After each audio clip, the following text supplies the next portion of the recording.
Hi, first graders.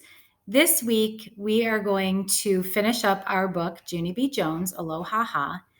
And because it is our last week of school, we thought that we wouldn't put as much pressure and stress on you. So we are just going to read one chapter each day. We are not going to assign you anything to write. We just want you to kind of enjoy the rest of our story. If you would like to continue writing and you find something that you can relate to in the chapter we've read that day, feel free to write down a few sentences about what you related to, and you can absolutely send it by picture to your teacher. So today we are going to read chapter 5, which is Tight Fit. So just sit back, find a little buddy to cuddle with, maybe get under a blanket, and here we go with chapter 5, Tight Fit. The plane ride took forever and ever. Me and Philip, Johnny, Bob ran out of stuff to play with. Then finally, we took a teensy little nap. And when we woke up, at last, we were in Hawaii. And wait till you hear this. As soon as we got off the plane, some Hawaii people gave us flower leis, and that is just plain friendly, I tell you. After Mother and Daddy got our suitcases, we rented a car, and we drove to a pretty hotel.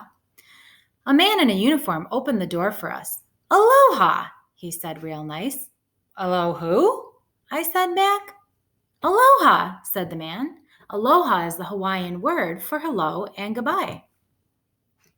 I smiled. "Hey, I like that word of aloha," I said. "It sounds like it's laughing, sorta. Aloha-Ha." After that, I skipped inside the hotel and my eyes popped right out of my head. 'Cause wowie, wow. It was the most beautiful establishment I ever even saw. It had lots of colorful flowers and tall, skinny palm trees.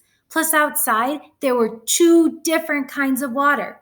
First, there was an ocean with a real, actual beach. Plus, also, there was a swimming pool with a real, actual diving board. And that is not even the end of the beauty. On account of, when we went to our room, there were 2 giant beds the size of a queen. I threw my arms real joyful. "Hawaii," I said. "You gotta love it." Then I twirled and I crashed into one of the beds and I fell on the softy carpet. It was very thick and plushy. I did a yawn. Then I curled up very comfortable and I closed my eyes. Daddy came over and picked me up. Then Mother put me to bed and I slept all the way till morning. The sun shined in my eyes. I stretched very sleepy and I looked all around the beautiful room. Then bingo, I remembered. I am in Hawaii, I said. I jumped out of bed and I jiggled Mother and Daddy awake. "Aloha-Ha, people! Aloha-Ha!" I hollered. "We're in Hawaii! We're in Hawaii!" After that, I ran to the window and I looked at all the water. "Let's go to the pool! Let's go to the pool!" I hollered again. Mother and Daddy sat up and yawned. Then they looked at each other and they flopped back on their pillows again. Old people on vacation are not that fun. I did a big breath at those 2. Then I went to their bed and I jiggled them some more till they got up. Then finally they got dressed and we went to a restaurant for breakfast. And yippee, hooray! Right after we ate, it was time for the pool. Only here is the happiest part of all. On our way to the pool, we passed a gift shop window and I saw the cutest swim ring in the whole entire world. "Mother, Daddy, look at that swim ring. It looks exactly like a parrot. See it? Isn't it cute? Huh? Isn't it?" The gift shop lady heard me being gushy. She took the swim ring out of the window and she handed it to me. "It's the last one we have," she said. I jumped up and down very urgent. "The last one! The last one! Can I have it, Mother? Can I have it, Daddy? Please, please, please," I said. "If you buy me this swim ring, I won't ask for one other thing, not for the whole entire trip." Mother and Daddy looked suspicious at me, 'cause that was a fib, of course. "But you don't even need a swim ring, Junie B," said Daddy. You learned how to swim 2 years ago.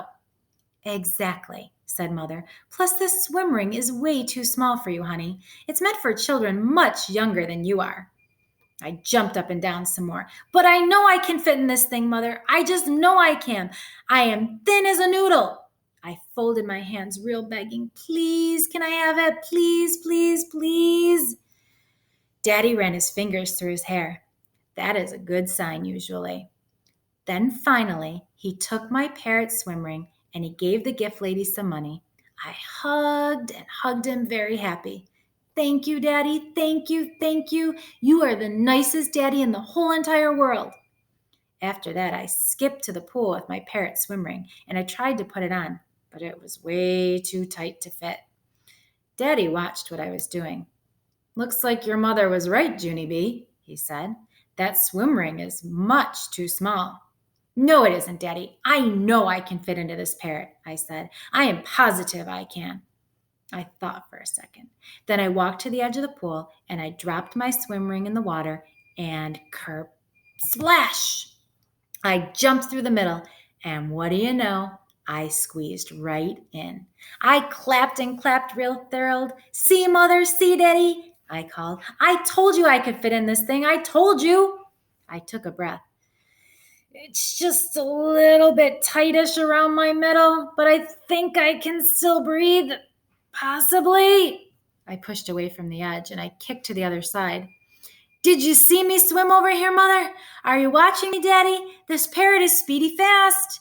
My stomach did a wince. Also, I am in severe pain, I shouted.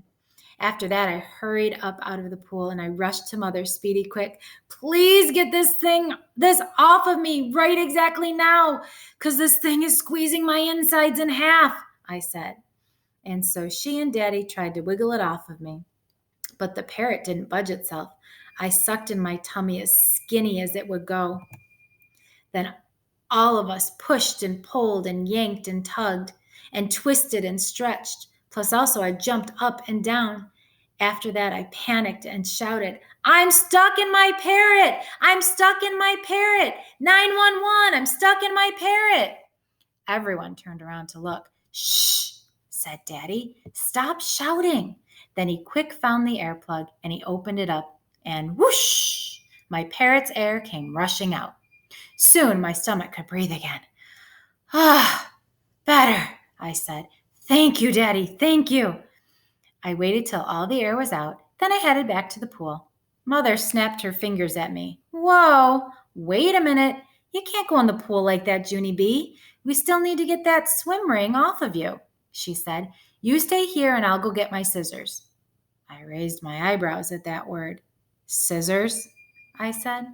Yes, said Mother. I can cut that swim ring off you in no time. I let that information sink in. Then all of a sudden my eyes got big and wide. No, Mother, no, I shouted. Don't cut my parrot off. Please, please, please. It doesn't even hurt anymore. I promise, I promise. Next to us, a grandpa did a frown. Plus his wife did a frown too. For heaven's sake, what kind of mother would cut a little girl's parrot? Said the grandpa. I don't know, Ed, said the grandma, but it sure doesn't seem right. Mother stood there kind of frozen. Then she and Daddy picked up our pool towels and we moved to different lounge chairs. After that, Mother sat back down again and she said she wouldn't get the scissors. Yay, I said. Yay, yay. Then I jumped in the water and I started to paddle. Look, Mother, look, I'm still wearing my parrot and it's not even squeezing my stomach, I shouted. Flatso parrots are perfectly comfortable. I swam underwater to the end of the pool. This parrot is working out beautifully, I called again. The grandma started to clap. Good for you. You showed her, didn't you? She yelled. Mother sat there a minute. Then she got up and moved our towels again. I named my parrot Squeezer. Squeezer was a flatso, but he was still fun to play with. We swam and swam the whole entire day. When it was time to leave, I gave my camera to Mother, and I asked her to take our picture for my photo journal album. This will be a picture of my first new friend in Hawaii, I said. I held up Squeezer's flatso head, and both of us said cheese. Only too bad for me, because just then 2 boys walked by, and they pointed and laughed at Flatso's squeezer. "Duh, you're supposed to blow it up, doofus girl," said one of them. The smile went off my face. Mother snapped the picture. Click, click. Day 2, doofus girl and squeezer. I hope you enjoyed Chapter 5. Check back tomorrow to hear Chapter 6, Chicken of the Ocean.